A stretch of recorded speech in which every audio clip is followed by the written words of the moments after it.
యావండి బావగారు, మీరు ఇంకా ఇక్కడ ఉన్నారేంటండి?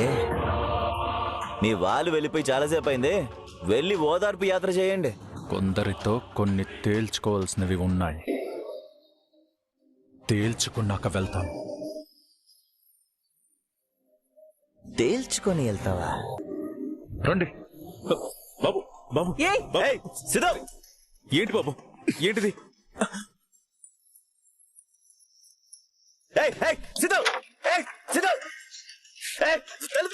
ఏం చేస్తున్నావు? సిద్ధం, నిన్ను చంపేస్తాను రా. సార్ సార్ గడా వాడు మీ నాన్నని గదిలోకి తీసుకెళ్లాడు. ఏం చేస్తాడో ఏంటోరా.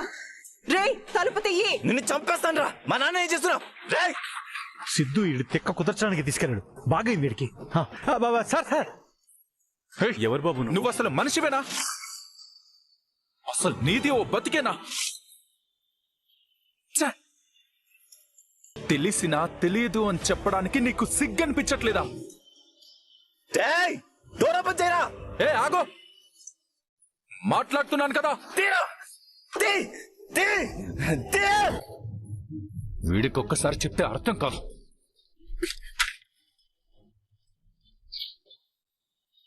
అయ్యో రే గడా, ఏం చేస్తున్నావు నువ్వు?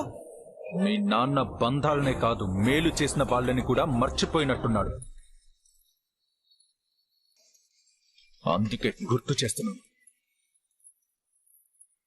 సార్ గుర్తు చేస్తున్నాడు సార్. అనవసరంగా తొందరపడి డిస్టర్బ్ చేశారు సార్. రండి సార్ వెళ్ళిపోదాం. బాబు నువ్వు కంటిన్యూ చేయమ్మా. రండి సార్, రండి సార్. నువ్వు తమాషాగా ఉందా నీకు ఇదే? మా ఆయనకి నువ్వేం గుర్తు చేయాల్సిన అవసరం లేదు. వెళ్ళిక్కడి నుంచి. ఈయన సంగతి చెప్పాకే వెళ్తాను. మధ్యలో ఎవరైనా అడ్డొస్తే బాగో చెప్తున్నాను. అవును, నేను ఇందాక ఎక్కడ ఆపాను? నీకు అన్ని తెలిసి అబద్ధం చెప్పడానికి సిగ్గనిపించట్లేదా? ప్రేరణ వాళ్ళు నీ కూతుర్లు కాదు. వాళ్ళ అమ్మగారు నువ్వు త్వరగా కోలుకోవాలని నీకోసం పని మనిషిలా చేరి సేవలు చేసింది. నువ్వు అది కూడా మర్చిపోయావా? నాన్న ఎవరో తెలియదని ఈ గణ ప్రేరణని అవమానిస్తుంటే నీకోసం కన్నీళ్లు పెట్టుకుంది. అది కూడా నీకు గుర్తులేదా? అవును, నీకు వీళ్ళు మాత్రమే ఎలా గుర్తున్నారు? వీళ్ళు గుర్తున్నప్పుడు ప్రేరణ వాళ్ళు కూడా గుర్తుండాలి కదా. ఎందుకు అబద్ధం చెప్పావు?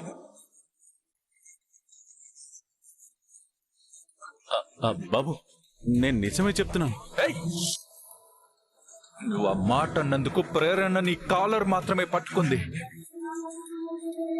కానీ నాకు నిన్ను చంపాలన్నంత కోపం వస్తుంది.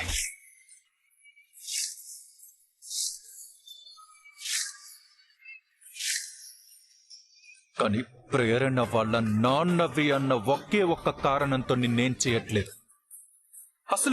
అసలు ప్రేరణ వాళ్ళు నీకోసం ఎంత ఆరాటపడ్డారో తెలుసా? నువ్వు తప్ప వేరే ప్రపంచమే లేని ప్రేరణ వాళ్ళకి నీకిక్కడ ఇంకో ప్రపంచం ఉందని చెప్పకుండా దాచి తప్పు చేసింది నువ్వు. వాళ్లపై లేనిపోని ప్రేమలు ఆప్యాయతలు చూపించి నువ్వు ఒక గొప్పవాడిలా కలరింగిచ్చావు. నిన్ను వాళ్ళు ప్రాణంగా చూసుకునేలా చేశావు. ఇంత చేసిన వాడివి నీకోసం వాళ్ళు ఎంతో ఆశగా వస్తే వాళ్ళు ఎవరో తెలియదు అంటావా?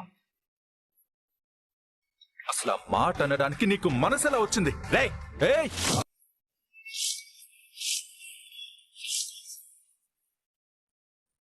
మధ్యలో రావద్దన్నాను. బాబు నువ్వెవరో తెలియదని చెప్పినా ఎందుకు వాళ్ళ గురించి ఇంతలా చెప్తున్నావు? నేనెవరో తెలీదా?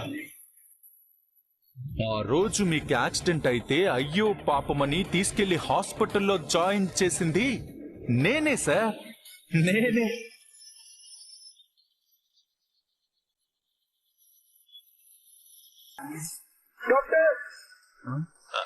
అవునా బాబు, నువ్వు చేసిన సహాయానికి చాలా థ్యాంక్స్ బాబు. వామ్మో, బావ నటన మామూలుగా లేదుగా. చూడు, మా నాన్నకి రెస్ట్ కావాలని డాక్టర్స్ చెప్పారు. ఎందుకు ఆయన్ని బలవంతం చేస్తూ ఇవన్నీ చెప్తున్నావు? మా నాన్నకి వాళ్ళకి ఏ సంబంధం లేదని నీకు తెలిసింది కదా. ఇక వెళ్ళు. వెళ్ళండి బాబు. ప్రేరణను చూసి, ప్రేరణ నీపై చూపించే అభిమానాన్ని చూసి నువ్వు చాలా మంచివాడు అనుకున్నాను. కానీ నువ్వు కూడా నీ కొడుకు గణాలాగా వీడికన్నా నువ్వే పెద్ద మోసగడవని తెలిసింది. నీ గురించి పూర్తిగా తెలియక పాపం ప్రేరణ నువ్వు త్వరగా కోలుకోవాలని చాలా కష్టపడింది. కానీ నీ కొడుకు మాత్రం తన తండ్రి ఎవరో తెలియదని తనని ఎంతో బాధ పెట్టాడు. అయినా సరే అన్నింటినీ భరించింది. దానికి కారణం ఎప్పటికైనా నువ్వే నోరు తెరిచి నువ్వే వాళ్ళ నాన్నవని చెప్తావని. కానీ తన గుండె పగిలేలా నాకు వీళ్ళు మాత్రమే తెలుసు అన్నావు. కన్న తండ్రిపై ఓ కూతురు పెట్టుకున్న నమ్మకాన్ని ఒక్క అబద్ధంతో పోగొట్టా.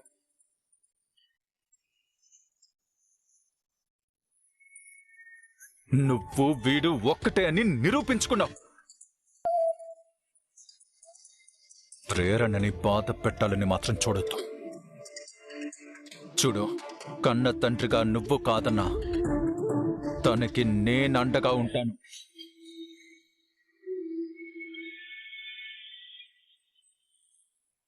తనకే కష్టం రానివ్వకుండా నేను చూస్తాను. త్వరలోనే నిజానిజాలు బయటపడేలా చేసి తను ఎవరో అనేది నీ నోటితోనే చెప్పిస్తాను.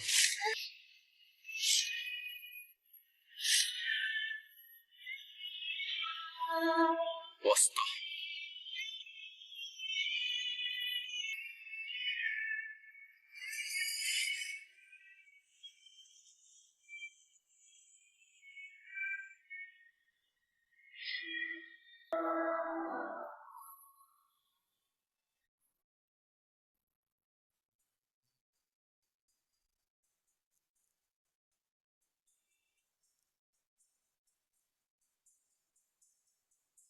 ఎవరమ్మా మీరు?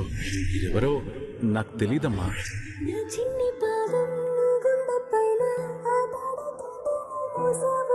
ఈశ్వరి, వీళ్ళంతా ఎవరు? వరుసలు కలిపి విసిగిస్తున్నారేంటి? అసలు మీరందరూ ఎవరో నాకు తెలీదు.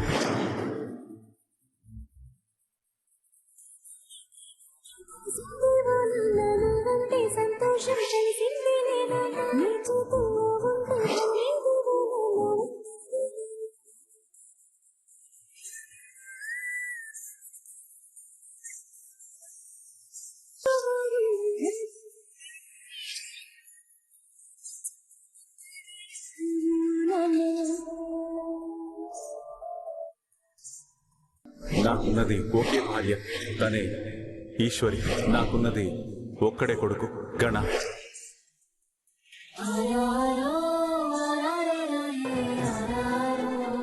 నా ఫ్యామిలీ, వీళ్ళు తప్ప నాకింకెవ్వరూ లేరు.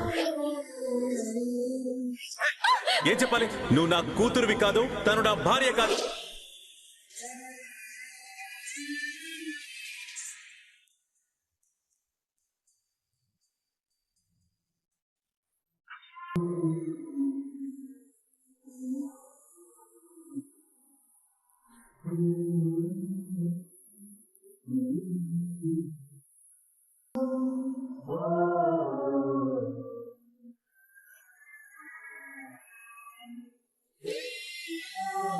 ఏంటి, మీ నాన్నకు బాగైంది, ఇక మీ కష్టాలన్నీ తీరిపోతాయని ఆనందంతో వెళ్ళారు.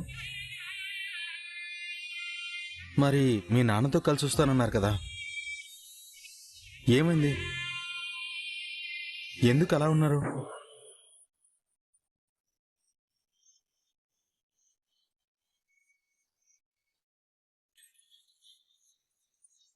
ఐషు, ఎందుకు ఏడుస్తున్నారు?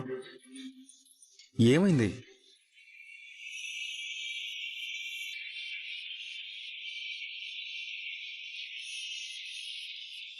ప్రేరణ, ఏం చెప్పకపోతే ఏం జరిగినట్టు ఎలా తెలుస్తుంది?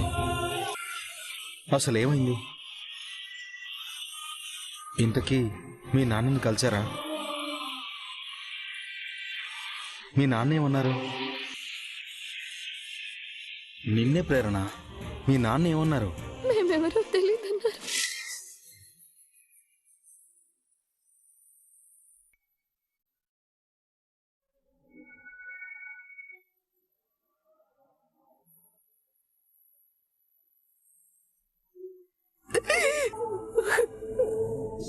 ఏమన్నా?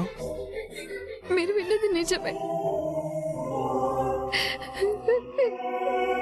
ఆయన మేమెవరో తెలియదన్నారు.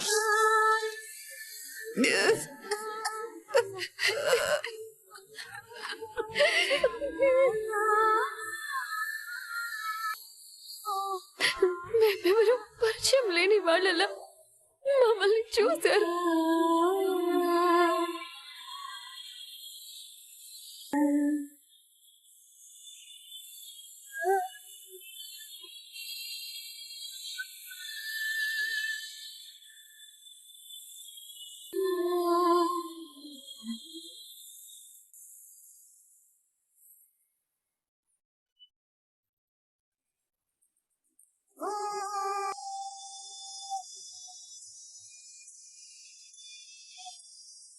నీ కూతుళ్ళం ఇందిరా నా భార్య అని చెప్పేసి ఏం చెప్పాలి? నువ్వు నా కూతురువి కాదు, తను నా భార్య కాదు. నాకున్నది ఒకే భార్య, తనే ఈశ్వరి. నాకున్నది ఒక్కడే కొడుకు, గణ. నేనెవరిని? ఇదే నా ఫ్యామిలీ. వీళ్ళు తప్ప నాకింకెవ్వరూ లేరు. క్షమించిందిరా, నేను నిజం చెప్తానని ఎంతో ఆశతో ఇక్కడికి వచ్చాం. కానీ నేను నిన్ను పిల్లల్ని చూసి మీరెవరో నాకు తెలియదని అబద్ధం చెప్పాను. దానికి ఒక కారణం ఉంది. ఇన్ని రోజులు నాలో చలనం లేదు, నేను చూడటం లేదు, నాకేమీ వినిపించడం లేదని మీరందరూ అనుకున్నారు. నిజానికి నాకు చలనం లేకపోయినా నా కళ్ళ ముందు నువ్వు పిల్లలు పడిన కష్టాలు, ఎదుర్కొన్న అవమానాలు, కార్చిన కన్నీళ్లు అన్నిటినీ నేను చూశాను, విన్నాను. చంపేస్తాను. మొత్తం రాజశేఖరానికి ఒక్కడే కొడుకు, ఒక్కడే వారసుడు. వాడే గణేష్ పంతం. అది నేనే.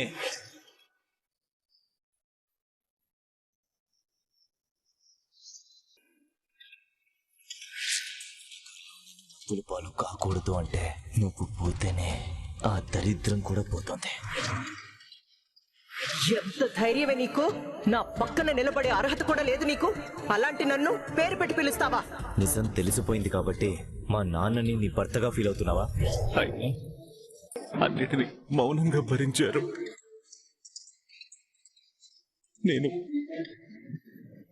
నా మనసులోనే బాధపడ్డాను. నేను త్వరగా కోలుకుంటే గణ ఈశ్వరులకి మీ గురించి చెప్పి వాళ్ళకి బుద్ధొచ్చేలా చేయాలనుకున్నాను. కానీ ఎప్పుడైతే గణ మన పెద్దోడిని చంపాలని చూశాడో, నీ చావు నా చేతుల్లోనే. అప్పుడే నాకు అర్థమైంది. నాకు బాగా నేను మీ గురించి నిజం చెప్తే కన్నా మిమ్మల్ని బతకనివ్వడు అని నాకు బాగా మీ గురించి ఆలోచించిన మిమ్మల్ని ఏమైనా చేస్తాడేమో అని చాలా భయం వేసింది. నాకు చాలా భయం వేసింది. అందుకే మిమ్మల్ని చంపుకునే సాహసం చేయలేక అబద్ధం చెప్పాను. అలా అయినా మీరు ప్రాణాలతో ఉంటారనే ఆశ, అంతే.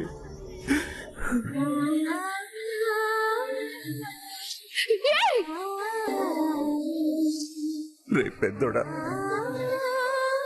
మీ నాన్న మంచోడేరా, కాకపోతే మీరు బాగుండాలని నేను చెడ్డవాడిగా మారిపోయాను. రే, దయచేసి మీరందరూ నన్ను క్షమించండి రా.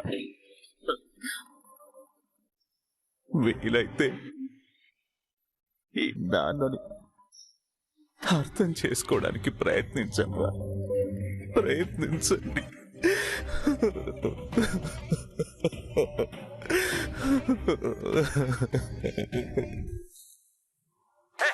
ఏం చెప్పాలి? నువ్వు నా కూతురువి కాదు, తను నా భార్య కాదు.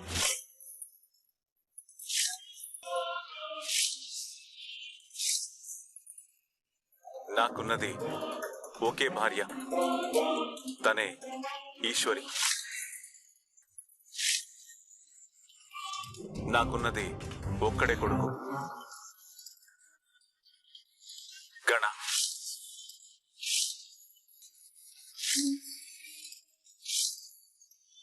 నువ్వు ఆ మాట అన్నందుకు ప్రేరణ నీ కాలర్ మాత్రమే పట్టుకుంది, కానీ నాకు నిన్ను చంపాలన్నంత కోపం వస్తుంది.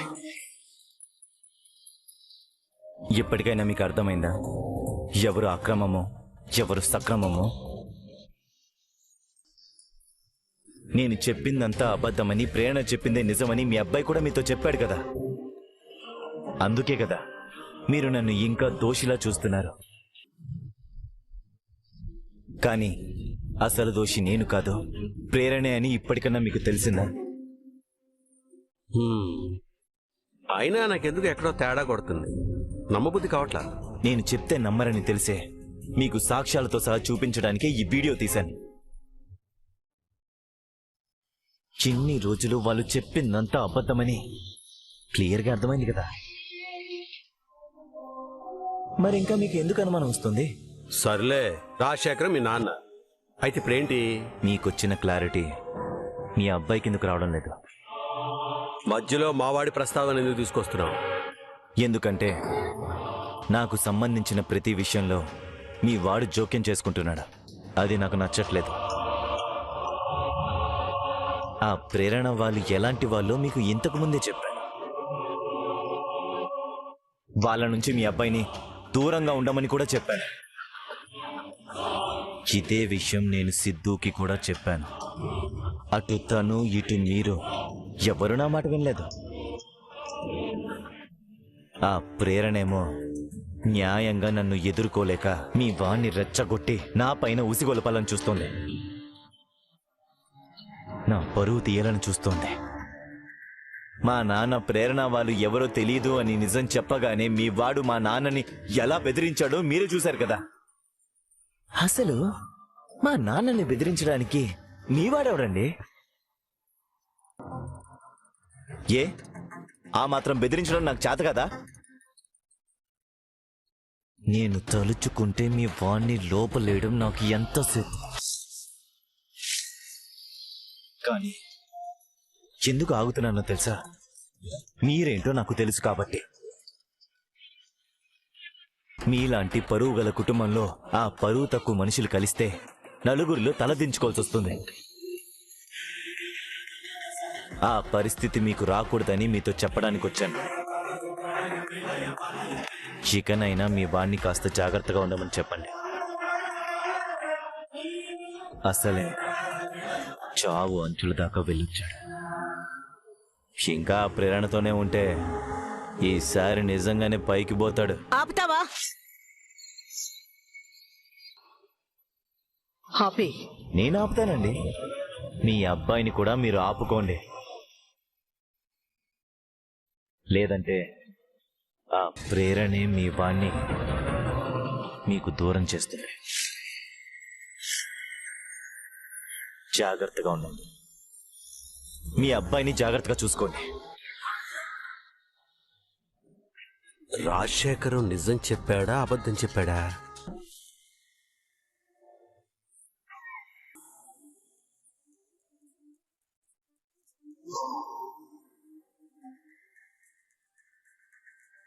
నాకున్నది ఒకే భార్య, తనే ఈశ్వరి. నాకున్నది ఒక్కడే కొడుకు గణ.